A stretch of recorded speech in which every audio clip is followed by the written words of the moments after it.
तो हमारा next system है that is system of n point charges. तो यहाँ पे हम लोग फाइंड आउट करने वाले हैं potential energy due to system of n point charges. N point charges, n number of point charges को अगर हम इन्फिनिटी से सर्टन पोजीशन पे लाके रखते हैं तो हमें कितना मतलब पोटेंशियल एनर्जी मिलेगा, पोटेंशियल एनर्जी का वैल्यू कितना होगा, या फिर आप बोल सकते हो कितना वर्क करना पड़ेगा। दैट मीन्स जितना वर्क करेंगे वही हमारा as a potential energy store हो जाएगा, राइट। सो यहाँ पे कुछ डायग्राम बनाया हुआ है हमने। डायग्राम डेफिनेटली थोड़ा सा छोटा बनाया हुआ है due to shortage of space, right. तो क्या है, यहाँ पे हमने चार पॉइंट्स कंसीडर किए हुए हैं, A B C D, right. And उन चार पॉइंट के जो डिस्टेंस है, respective distance from the origin, that is R1 R2 R3 and R4, जो हमने R1 vector, R2 vector, R3 vector and R4 vector से डिनोट किया हुआ है, राइट। उनका position, that means R1 and R2 R3 R4, these are position vectors of point A B C D। अब हम क्या करने वाले हैं, जो इन्फिनिटी से चार्जेस को लेके आएंगे हम, right. So initially we will bring a charge Q1 from the infinity. तो इन्फिनिटी से जब हम चार्ज Q1 लेके आएंगे तो work done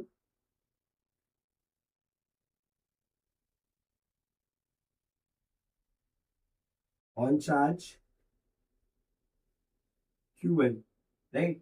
Work done on charge Q1 will be equal to what? W1 will be equal to 0.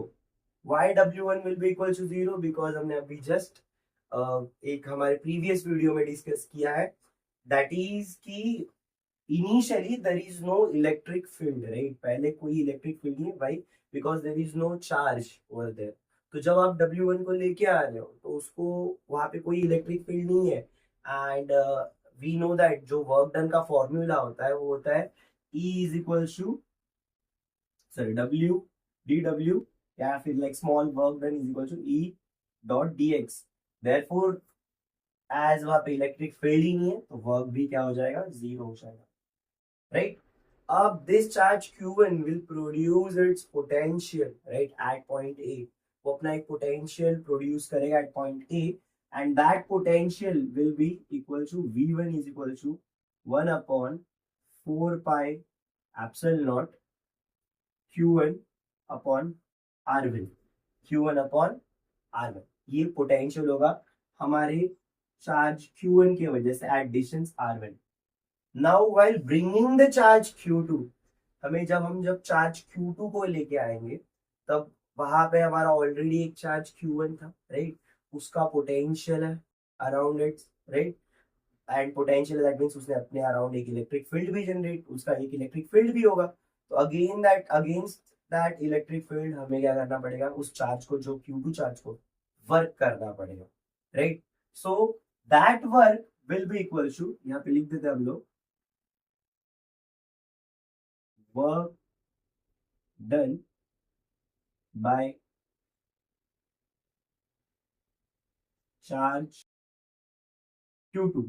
Work done by charge Q2 क्या होगा हमारा, हमें पता है वर्क डन का फॉर्मूला जो होगा W2 is equal to V1 times Q2, V1 times Q2, right. That is potential of charge Q1, है ना, times the value of R charge Q2। Okay, so यहाँ पे V1 की वैल्यू जो है वो हो जाएगी 1 upon 4 pi epsilon naught as this. ये जो हमारा V1 है, राइट, ये पोटेंशियल हम देख रहे हैं of charge Q1 at point B, at point B। तो यहाँ पे ये जो इन बिटवीन, ये जो डिस्टेंस होगा हमारा, वो डिस्टेंस होगा R12। क्या डिस्टेंस होगा, R12। ये R1, ये R12 and R2 by the triangle of vector addition, right. तो 1 अपॉन 4 पाई एप्सिलॉन नॉट, ये हो जाएगा Q1, ये हो जाएगा Q2 divided by R12। This will be the work done by charge Q2, right? That is W2। इतना उसको क्या करना पड़ेगा, वर्क करना पड़ेगा। अब now let's bring charge Q3 from infinity. हम क्या कर रहे हैं, अब Q3 चार्ज को इंफिनिटी से लेके आएंगे। अब जब Q3 चार्ज को इंफिनिटी से लेके आएंगे at point C, at point C, तो डेफिनेटली इस चार्ज Q1 का पोटेंशियल होगा, अप्लाई करेगा, ये Q1 चार्ज पोटेंशियल अप्लाई करेगा at point C। As well as Q2 charge भी अपना पोटेंशियल अप्लाई करेगा at point C, right. So इन दोनों चार्ज के पोटेंशियल के अगेंस्ट क्या करना पड़ेगा, उन दोनों चार्जेस की इलेक्ट्रिक फील्ड के अगेंस्ट क्या करना पड़ेगा, हमारे चार्ज Q3 को आना पड़ेगा एट पॉइंट C। मतलब हमारे चार्ज Q3 को क्या करना पड़ेगा, वहां पे वर्क करना पड़ेगा, राइट। सो यहाँ पे हम लिख सकते हैं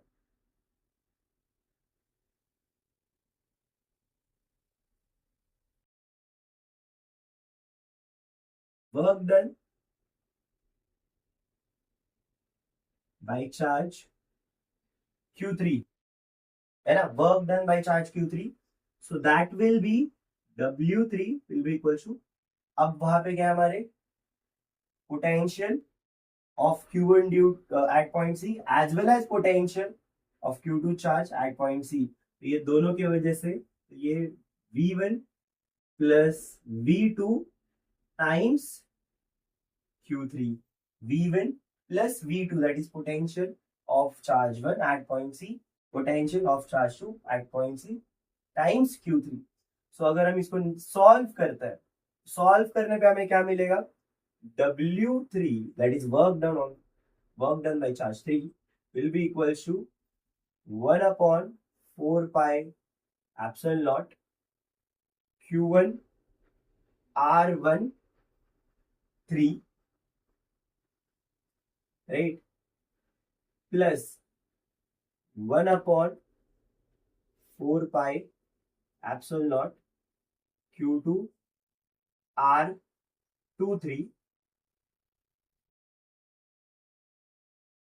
times Q3 times, अब हम इसको थोड़ा सा सिंप्लीफाई कर सकते हैं, तो this can be written as, ये जो हमारा 1/4 पाई एप्सिलॉन नॉट है वो एज अ कॉमन आ जाएगा, एंड Q3 को क्या कर लेते हैं अंदर मल्टीप्लाई कर देते हैं, तो ये हो जाएगा Q1 Q3 R13 plus Q2 Q3 R23, right? So this is the work done by the charge Q3, है ना, जब वो चार्ज को हम लेके आएंगे while bringing that charge from infinity to point C.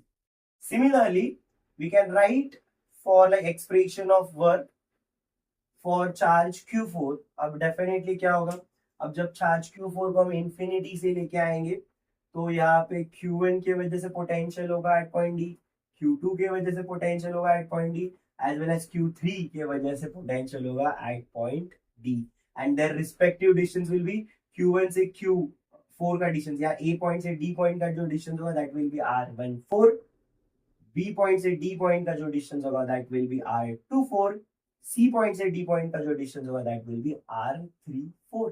तो यहाँ पे हम लिख सकते हैं W by Q4 that will be equals to what, that will be equals to W4 is equal to 1 upon 4 pi epsilon naught Q1 Q4 R14 Q2 Q4 R24 plus Q3 Q4 R34, that's it, R34। so for n number of charges, for suppose like we have, ये तो 4 charges हो गए बराबर, अब for n number of charges क्या कर सकते हैं, आप देख सकते हो यहाँ पे बेसिकली क्या हो रहा है, सारे जो चार्जेस है राइट उनके पेयर्स का क्या हो रहा है, एडिशन हो रहा है, सारे 1/4 पाई एप्सिलॉन नॉट तो कॉमन है, राइट। अब जो सारे चार्जेस होंगे राइट उन सारे चार्जेस का पेयर का क्या हो रहा है, एडिशन हो रहा है, so the net work done can be written as U, because जो भी हमारा वर्क है राइट, जो भी टोटल अमाउंट ऑफ वर्क होगा that will be equal to the potential energy, तो U की वैल्यू जो होगी वो होगा 1/4 पाई एप्सिलॉन नॉट, राइट। फिर बाद में हम लिखेंगे यहाँ पे सबमेशन, सबमेशन और नीचे लिखेंगे ऑल पेयर्स, क्या लिखेंगे, all pairs, right, all pairs of what, all pairs of Q and R, है ना, all pairs of Q and R. So यहाँ पे हमारा हो जाएगा Q J Q K and then R J and R K. This will be the final required expression for potential energy of n point of charge, right? जैसे कि हमने देखा V1 एक चार्ज की वजह से ये हमारा लाइक जीरो वर्क डन है. दूसरे चार्ज के ऊपर जो वर्क हो रहा है वो against charge one and charge one, right? So ये हमारा वो वर्क हो जाएगा. यहाँ पे थर्ड चार्ज जो है वहां पे क्या हो रहा है, हमारा वर्क जो हो रहा है against charge one and two, right? तो वो उसका एक्सप्रेशन ये आएगा. एंड फोर्थ चार्ज के लिए हमने देखा ये. तो सिमिलरली हमारा जो n point of charge, right, अगर ऐसे ही हमने और एक चार्ज लेके आए हम लोग, तो और एक चार्ज लेके आएंगे तो क्या होगा, यहाँ पे बस एक और टर्म हमारा ऐड हो जाएगा, दैट इज Q4. ये जो है Q1 Q5 R15, Q2 Q5 R15 R25, Q3 Q5 R35, Q4 Q5 R45, right? तो ऐसे ही जो n नंबर तक ये चलते ही जाएगा. दैट मीन्स क्या है, कुछ चेंजेस नहीं, बस ये जो सारे पेयर, राइट, उनका क्या हो रहा है, एडिशन हो जाएगा up to n number of charge. तो उस एडिशन को हम समेशन से दिखा सकते हैं, that u is equal to 1/4 pi epsilon naught, and then there is a summation of all pairs of what, q j k, j and k are the variables, right? ये 1 4 2 4, right, upon r. I hope आपको ये derivation समझ में आ गया होगा. तो चलो बढ़ते हैं नेक्स्ट टाइप ऑफ सिस्टम पे. Okay, that is, I hope आपको ये डेरिवेशन समझ में आ गया होगा. अगर स्टिल आपको कोई डाउट है तो please let me know in the comment. I will definitely solve your doubt. Okay, चलो.